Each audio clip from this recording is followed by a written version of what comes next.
Hello and welcome back to Sorted Food. Today we're exploring more weird and wonderful food trends from across the globe. As always, this is not a hashtag ad, we'd let you know if it was. We have purchased all of these items with our very own money because we think they instigate interesting discussion. Interesting. Are you ready to share some opinions? I have opinions and I will share them wildly. Oh. Starting the morning well. I haven't had breakfast yet and there's alcohol in front of me. Why is it ribbed? For pleasure. Yeah. For viewing pleasure, and that is for... Did you rib that? Yes. Ebbers, that is so extra, but also well done. Wow, that. Citrus and ginger. Is it like a fermented fruit juice? Try them all. See if you can try and work out what the trend is that we're investigating here. Rhubarby? Sangria. They've all got a fizz to them, but it's not like a sweet soda, Like a lemonade carbonated fizz. Yeah, it's not a carbonated fizz. It feels more like a fermented fizz. They've all got a slight tang to them, like they've been fermented.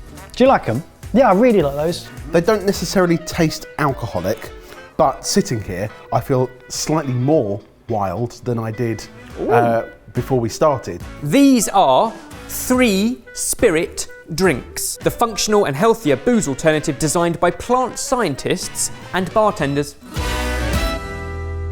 3 Spirit drinks say that they're on a mission to show the world alcohol-free doesn't mean pleasure-free.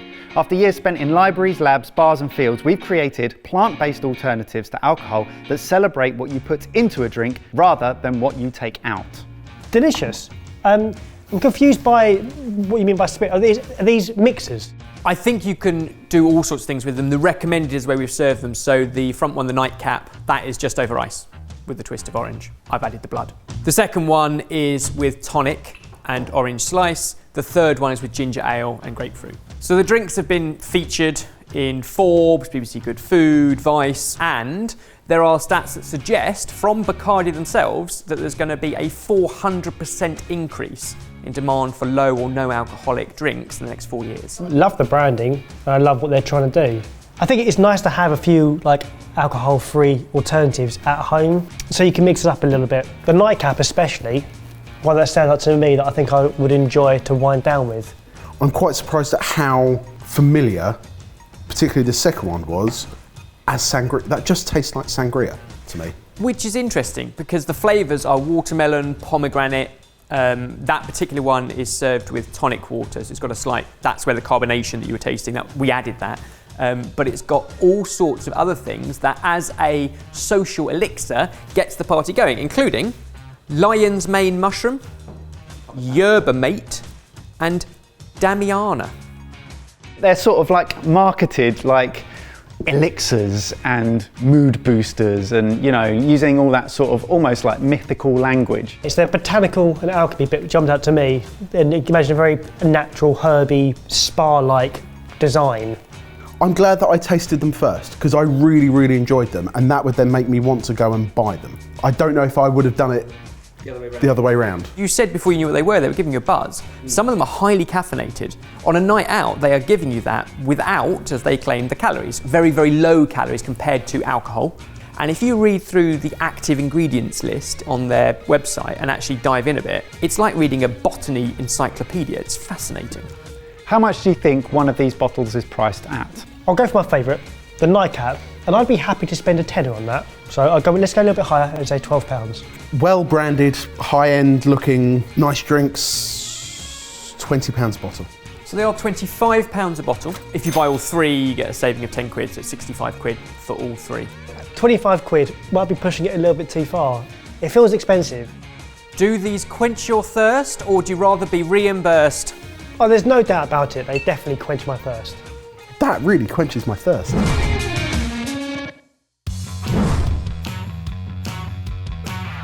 Can I be honest with you, Ebbers? I'm not sure putting it on a brown wooden plate has done it any favours because it just blends in a little bit. It's like jerky of sorts.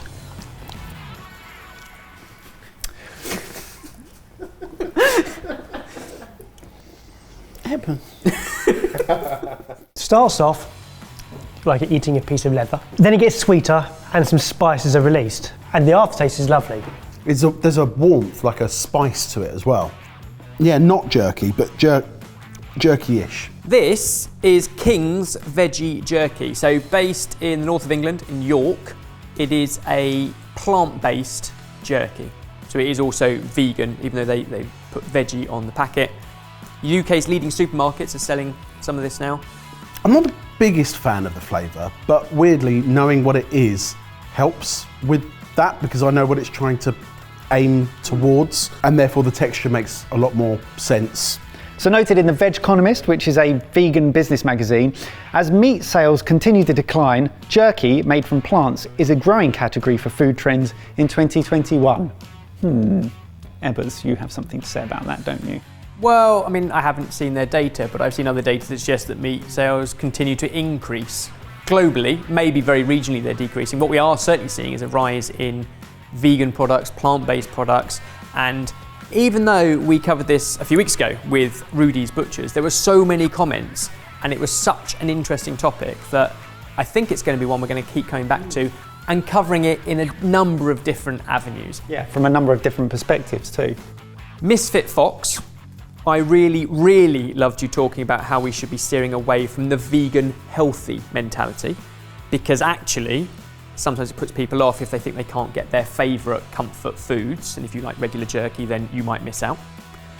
To counter that, Liz 3 said it would also be cool if we touched on the environmental impact of vegan food. So for example, a UK based product there is using soy protein, and we don't grow soy in this country, so that has come from the other side of the world, is likely. There are lots of conversations to be had, and what you can't do is pick one side of the argument and go for or against it. I went for a phase of I'm not sure I like this to I think I like it. And after going back 2 or 3 times, I think I really like it. I think it's really good. It just takes a little while it's unfamiliar. Got a couple of others. These are from the US. Primal Spirit. Which are an American company based in West Virginia, although those products are made in Taiwan. Voted Best New Vegetarian Snack by Veg News.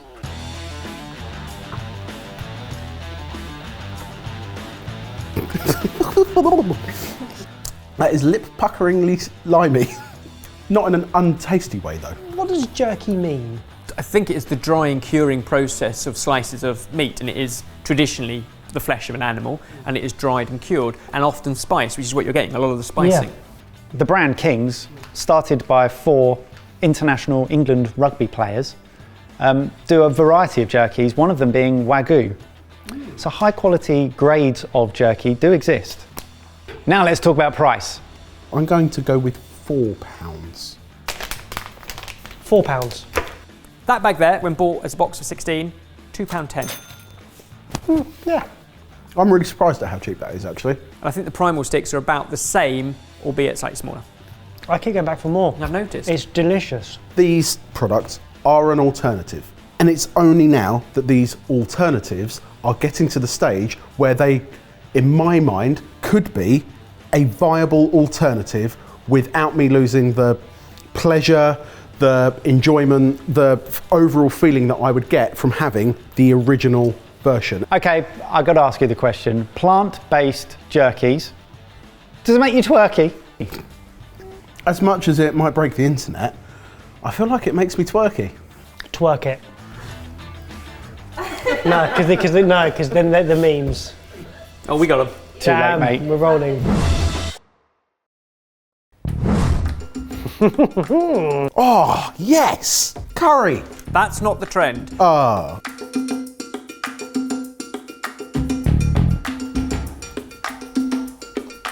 You do make a good curry, Ben. I must have told you that before. It looks a bit like the skin of an aubergine. Jackfruit. What you are eating is banana skin curry. That's a banana skin. It was. Well, now what is it?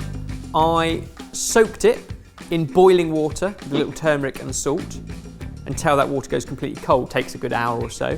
Then with a fork, you pretty much run it through and it turns it into almost spaghetti spiralised banana skin, and then you cook it out in the sauce. And what you get is a consistency that's not dissimilar to aubergine. I do enjoy it. I'm not tasting banana. There's no flavour from them though. Not a huge amount of flavour. There is a slight subtlety, but to be honest with you, it just becomes a great vehicle for all the spices and flavours of the curry sauce. So the trend that we're discussing here is upcycled food. So this banana skin curry was featured by Nigella Lawson in her latest TV show and book. So this is her recipe. Nadia Hussain, Bake Off winner, made burgers using banana skins as well. And so as the world looks to cut down on food waste, this is a really interesting one. The key to this is big business and corporations who use bananas throughout their manufacturing process, finding a way at industrial scale to use those banana peels to do something sensible with it. But how do you get that on the scale that it can actually make a difference to the food waste issue? It's us normal little people demanding it and wanting it. No, but it's a vicious circle, because if we don't know about it, we can't demand it. So that's where it starts. If you allow the big corporations to do it, there's a chance that all you do is introduce another ultra-processed food with another big factory that's going to be transported all around the world before it gets to you, and it's going to be wrapped in plastic.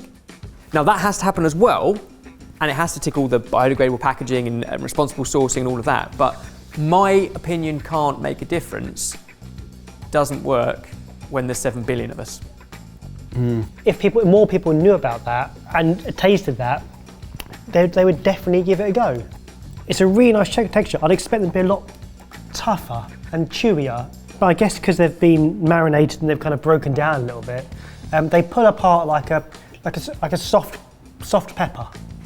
I'm guessing it's a really good source of fibre. Brilliant fibre, great nutrition from potassium, manganese, it's good amino acids, loads of vitamins. It's super, super, super good, and yet normally we either throw it away or compost it. How do I get 6 banana skins at the same time? Because I only eat 1 banana at a time. Yeah, bang on. So much like we say with the wet bits of tomatoes or the woody ends of asparagus, throw them in a freezer bag in the freezer, and when you've got enough, do something with it. Banana skins will freeze, and then when they come out, they're already a bit more mushy because they've been through that frozen and defrosted point, and they're even better to use. So, upcycling as a trend. Is this a tasty peel or just not your deal? Absolutely blown my mind. It's a delicious peel. Tasty peel all the way. And that's for a man who doesn't like bananas. No. Oh, that looks delicious. What's that? That is a okra. Okra. What you have there is an okra and lamb peanut stew, but actually the trend we're talking about is the grain. Is it chickpeas? No, right, thought. No. It looks a bit like couscous. It's cooked a bit like couscous. It's incredibly light. It feels like it's popping on my tongue, like a popping candy. It has a slight bite to it, but very, very soft. It's fonio. Folio. Fonio. Fonio. Fonio. What? Fonio. Fonio. Fonio. No. Fonio. It's just fonio. This is fonio, the most nutritious grain you've never heard of. That was actually the title of a film by the National Geographic. It's been grown in West Africa for over 5,000 years. We're beginning to see it pop up because of all of its nutritional benefits and the way in which it can support the communities where it is traditionally grown. Okay. So for example, quinoa, in the areas in which that's farmed, not many of the communities get to actually eat it anymore because they've been priced out of it. Aduna, the brand of this particular fonio, they ensure that a large quantity of the fonio is kept back for the people who produce it and need it from those local communities. So the dish you're eating is from Senegal. It's kind of a mafé, which is the peanut and lamb and okra stew. How good is it, by the way? Isn't it amazing? Outstanding. And the grains, have a look, couldn't be easier to cook. Much like couscous, you can do it in a microwave or in a pan. It's basically absorption method. Knowing that it's as easy to do as the alternatives, but is also potentially doing something to help the local communities where it's great. It's got that story, it's got that ethical stance behind it. That does make it a really interesting alternative. It is a grass, but unlike couscous, it's gluten-free. It's ideal to be grown in areas of drought, especially as we get into more climate change, even more so. And it grows in places where there aren't pests because it's so arid that it doesn't need things like pesticides. So it ticks a lot of boxes. Dare I say, I think I prefer it to couscous. I think I just love how light it is. Well, let's talk price. So that's a 250 gram bag. Now, if we give you a benchmark for something like quinoa of the same weight, you're looking at about £1.80. £3. £1.50. £3.50 Okay. for that bag. However, there's about 10 portions in there because when you cook it, it fluffs up a real deal. I just cooked 50 grams and that was ample for you and Barry. So for me, that's still fairly cheap for what makes up for a big part of your meal. Is it worth the fame or just another grain? Worthy of fame. Worth the fame for me. I'll go out and buy a packet of that. So that's a clean sweep. You like them all? I love them all. They're brilliant. So over to you guys. You've seen 4 trends today. Which of those would you love to give a try? Also, have you seen any cool food trends up and coming that you'd like to share with us? Comment them down below. Plus, if you keep an eye out on Twitter, we're going to start to upload some of these food trends before we film them to get all of your thoughts and opinions that we can put into the video. Please do continue to share your opinions, whether or not you agree with ours. We're a big community. We want to talk, we should talk about everything, and we should be willing to change our opinions as we learn. Fonio. Interesting. Wait for Basil. The King's one.